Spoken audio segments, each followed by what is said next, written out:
Assalamualaikum warahmatullahi wabarakatuh.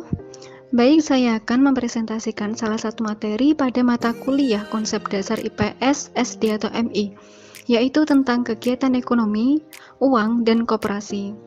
Mengapa kita perlu mempelajari ketiganya? Karena dalam kehidupan sehari-hari, kita memiliki banyak sekali kebutuhan, dan kita butuh untuk memenuhi setiap kebutuhan yang ada. Maka dari itu, kita melakukan suatu kegiatan, yakni kegiatan ekonomi. Dalam kegiatan ekonomi, kita memerlukan satu aspek yakni uang. Uang kita gunakan untuk alat dalam bertransaksi. Saat kita membeli barang, maka kita akan menukarkan uang untuk mendapatkan barang tersebut. Selanjutnya yakni koperasi. Koperasi merupakan salah satu cara untuk pengelolaan uang. Selain itu, koperasi juga merupakan salah satu aspek dalam meningkatkan kegiatan perekonomian di masyarakat. Maka dari itu, kita sangat penting untuk mempelajari materi ini. Baik, yang pertama kita akan membahas tentang aspek kegiatan ekonomi. Jadi, apa saja kegiatan ekonomi itu? Kegiatan ekonomi terdiri dari 3 aspek penting. Yang pertama yakni produksi, kemudian distribusi, dan yang terakhir yakni konsumsi. Ketiganya merupakan satu kesatuan, dan apabila tidak dipenuhi salah satunya, maka tidak bisa disebut sebagai kegiatan ekonomi. Selanjutnya yakni mengenai pengertian dari produksi, distribusi, dan konsumsi. Jadi, produksi merupakan suatu kegiatan menghasilkan barang untuk memenuhi kebutuhan manusia. Jadi, pada proses ini, bahan mentah diolah menjadi bahan setengah jadi, bahan setengah jadi diolah lagi menjadi bahan atau barang yang jadi. Selanjutnya, yakni distribusi. Distribusi merupakan penyebaran hasil produksi ke konsumen. Jadi, barang yang sudah jadi di proses produksi kemudian disalurkan ke tempat-tempat melalui suatu kegiatan yakni distribusi. Setelah itu, konsumsi.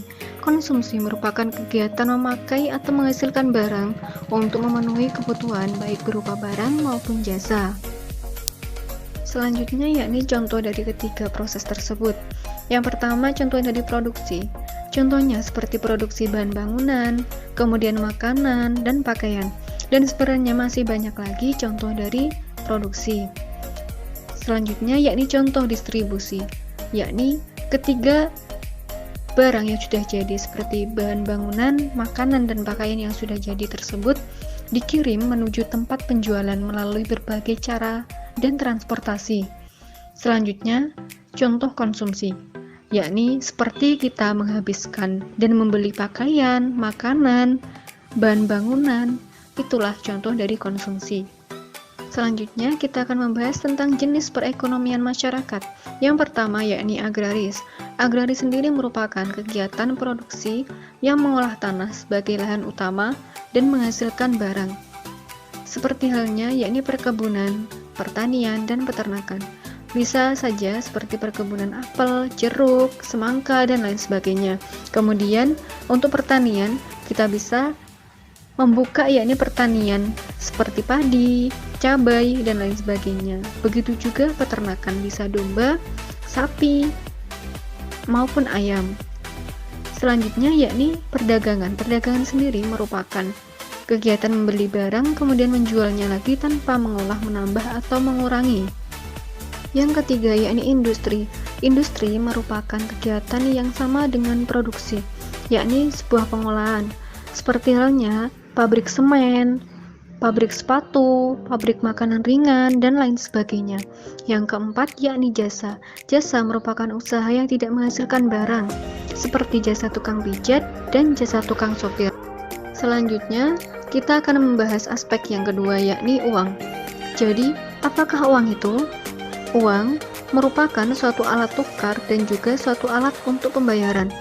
Fungsinya, selain sebagai alat tukar dan alat untuk pembayaran, uang sendiri juga sebagai satuan hitung dan alat tabung. Selanjutnya yakni sejarah uang. Sejarah uang dibagi menjadi 2 masa. Yang pertama, masa barter.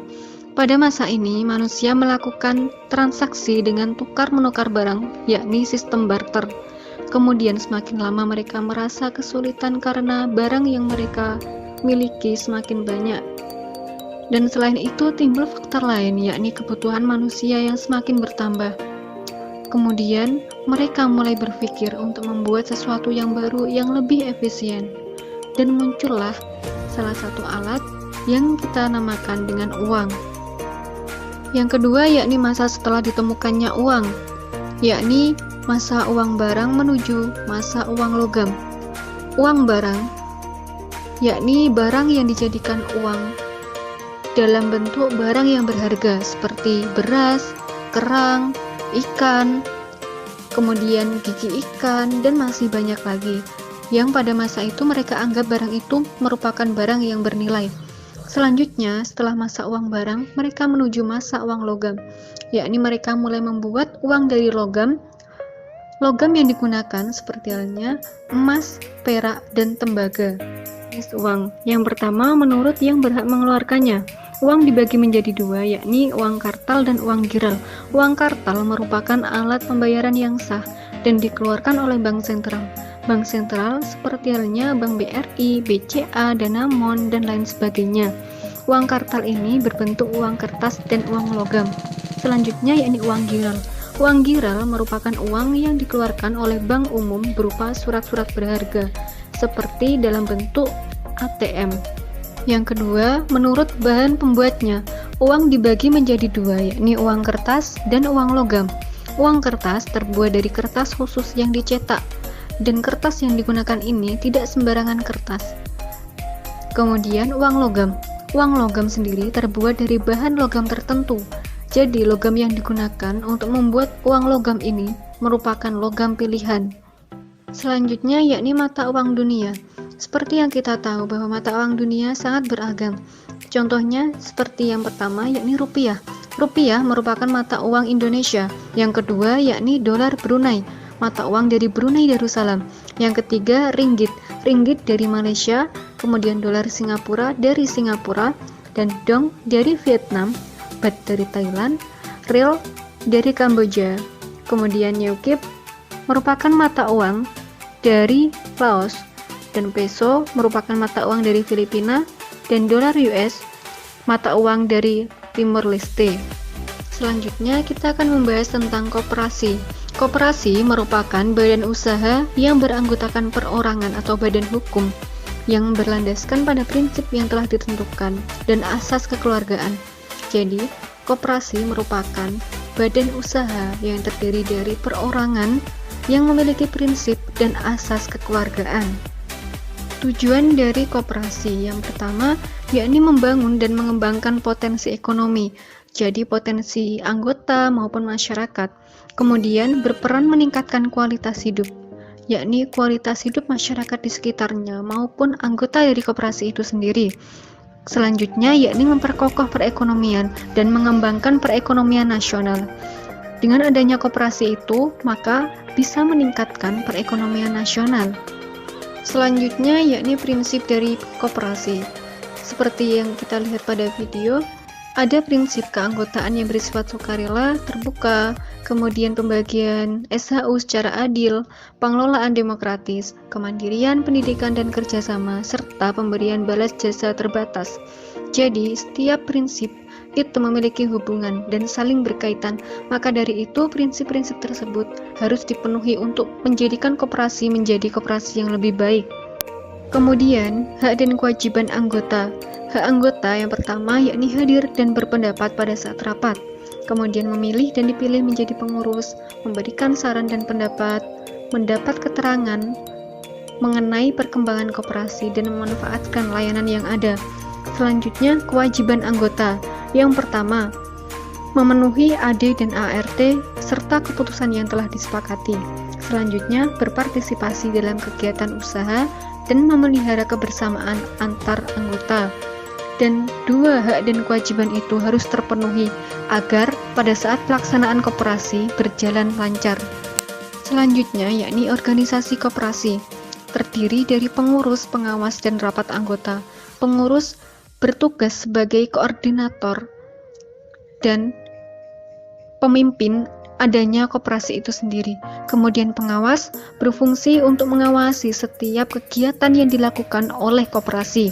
Selanjutnya, yakni rapat anggota. Rapat anggota memiliki peran penting untuk memusyawarahkan setiap keputusan yang akan diambil oleh organisasi koperasi.